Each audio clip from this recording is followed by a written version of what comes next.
President आज़ाद taxi union Punjab और चंडीगढ़ से। Deputy CM से आज आप मिले हैं, क्या कुछ आश्वासन उनके द्वारा दिया गया है, क्योंकि आपने बॉर्डर सील करने की बात है? देखिए, सीएम साहब ने कल भी प्रेस को कहा था भी हमारे से मिले। पहले हमारी ट्रांसपोर्ट डिपार्टमेंट से मीटिंगें हुई, अब जब डिप्टी सीएम जी से मीटिंगें हुई, पहले तो हम सरकार का धन्यवाद करते हैं, उन्होंने हमारे को सुना। रेवेन्यू की बात थी, हमने उनको उड़ीसा की जजमेंट दी, जो उड़ीसा सरकार ने प्राइवेट गाड़ियों में जो कमर्शियल का बिजनेस करते हैं, वाइट नंबर प्लेट पे टैक्सियों को टैक्सी यूज़ करते हैं। मैंने कहा अगर रेवेन्यू बढ़ाना है, ये लीजिए जजमेंट उड़ीसा की 2020 की ट्रांसपोर्ट डिपार्टमेंट की, जो प्राइवेट गाड़ियों में पैसेंजर ढोआ ढुआई करेगा। उन्होंने साफ बोला भी भारतीय दंडावती तहत 188 की धारा जो है, दोनों पे FIR दर्ज करो, पैसेंजर पे भी और ड्राइवर पे भी। कैसे चोरी करेगा कोई? मैं कहा जब ऑलरेडी हमने टैक्स पे कर दिया, डबल टैक्सेशन सर नहीं बनती। उन्होंने पूरा विश्वास दिलाया। फिर हमने उनको ये भी बोला है भी सर, जब तक आपकी कैबिनेट नहीं होती, क्योंकि कैबिनेट में ये फैसला हुआ, कैबिनेट में ही कोई क्लैरिफिकेशन मिस्टेक थी, जो स्टेज कैरेज और ऑल इंडिया टूरिस्ट परमिट को, क्योंकि मैं बात कर दूँ भी, इनका जो टैक्स था किलोमीटरों में था, वो टैक्स की चोरी होती थी। मैंने ये भी बोला भी सर आपने वो टैक्स ऑनलाइन करने के चक्कर में वो अगर उसका स्टेज कैरेज जो बस थी, अगर उसका 20,000 टैक्स बनता था, जैसे हम लुधियाना से माता चिंतपूर्णी जाते हैं, बुकिंग धर्मशाला की होती थी, टैक्स माता चिंतपूर्णी का था, वो टैक्स अगर 4 दिन का 20,000 बनता था, वो अब स्टेज कैरेज का टैक्स रह गया 12,000 रुपया। वो सब दायरे में आ गए, कॉन्ट्रैक्ट कैरेज भी आ गए, स्टेज कैरेज।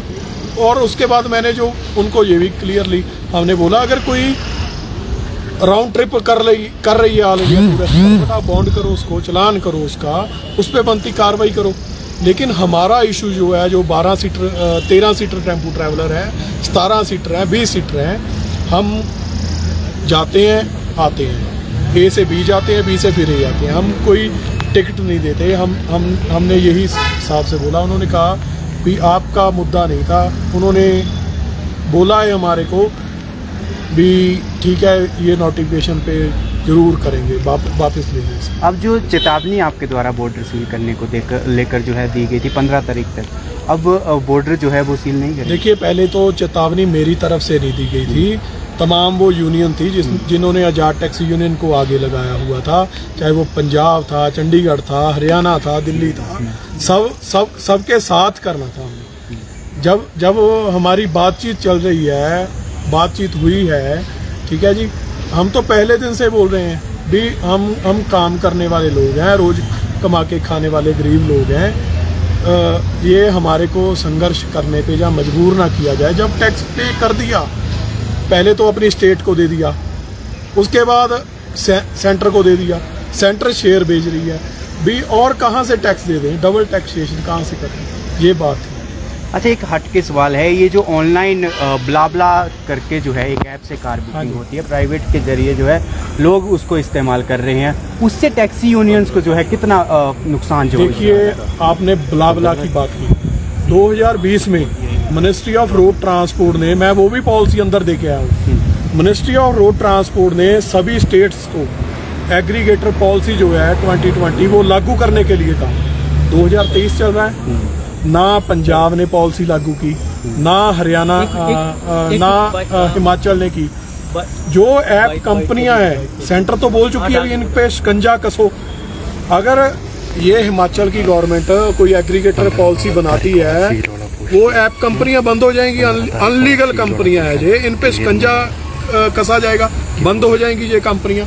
ये स्टेट का मैटर है, ये क्यों नहीं बनाते एग्रीगेटर? मैं आज सारे डॉक्यूमेंट, चाहे कोई एग्रीगेटर पॉलिसी का था, चाहे कोई उड़ीसा की जजमेंट थी, मैंने डायरेक्टर ट्रांसपोर्ट जी बैठे थे, RD नजीन जी बैठे थे, ट्रांसपोर्ट मंत्री जी के, डिप्टी CM जी के सामने, उनको वो लेटरें उनके सामने रखी हुई, ये लोग करो, रेवेन्यू जहाँ से रेवेन्यू आना है उसको आप करो, आप उस पर किसी का ध्यान नहीं है। और एक बात मैंने और बोली, जो मंदिर चिंतपूर्णी है, ज्वाला जी है, मेला लगता है, मैंने उनको बोला भी लोड वालियाँ गाड़ियाँ ढोआ ढुआई करते हैं डबल छत करके, वो Punjab and Haryana high court ने बंद की हुई है, उन पे कार्रवाई करो आप। जो मोटर व्हीकल एक्ट की धज्जियां उड़ा रहे हैं जो लोग, उन पे कार्रवाई करो, ठीक है। सो उनके सामने हमने मीटिंग पहले घर पे हुई, घर पे आधा पौना घंटा, यहाँ पे तकरीबन 1 घंटा मीटिंग चली है। हमने अपने जो अफेक्ट थे उनके पास धरे। तो 15 तारीख को बॉर्डर सील किए जाएंगे या नहीं? नहीं, अब जब वो मान रहे हैं, अभी जो ये है कॉल, अगर जो कोई ऐसी कॉल होगी बाद में फिर दे देंगे, पर अभी जो है कोई ऐसी आश्वासन दिया है, भी हम वापस ले रहे हैं। भी ये बसेस का इशू था, अभी टेम्पू ट्रैवलर जो आपकी है वो कैबिनेट की मीटिंग में वापस ले रहे हैं। ठीक है।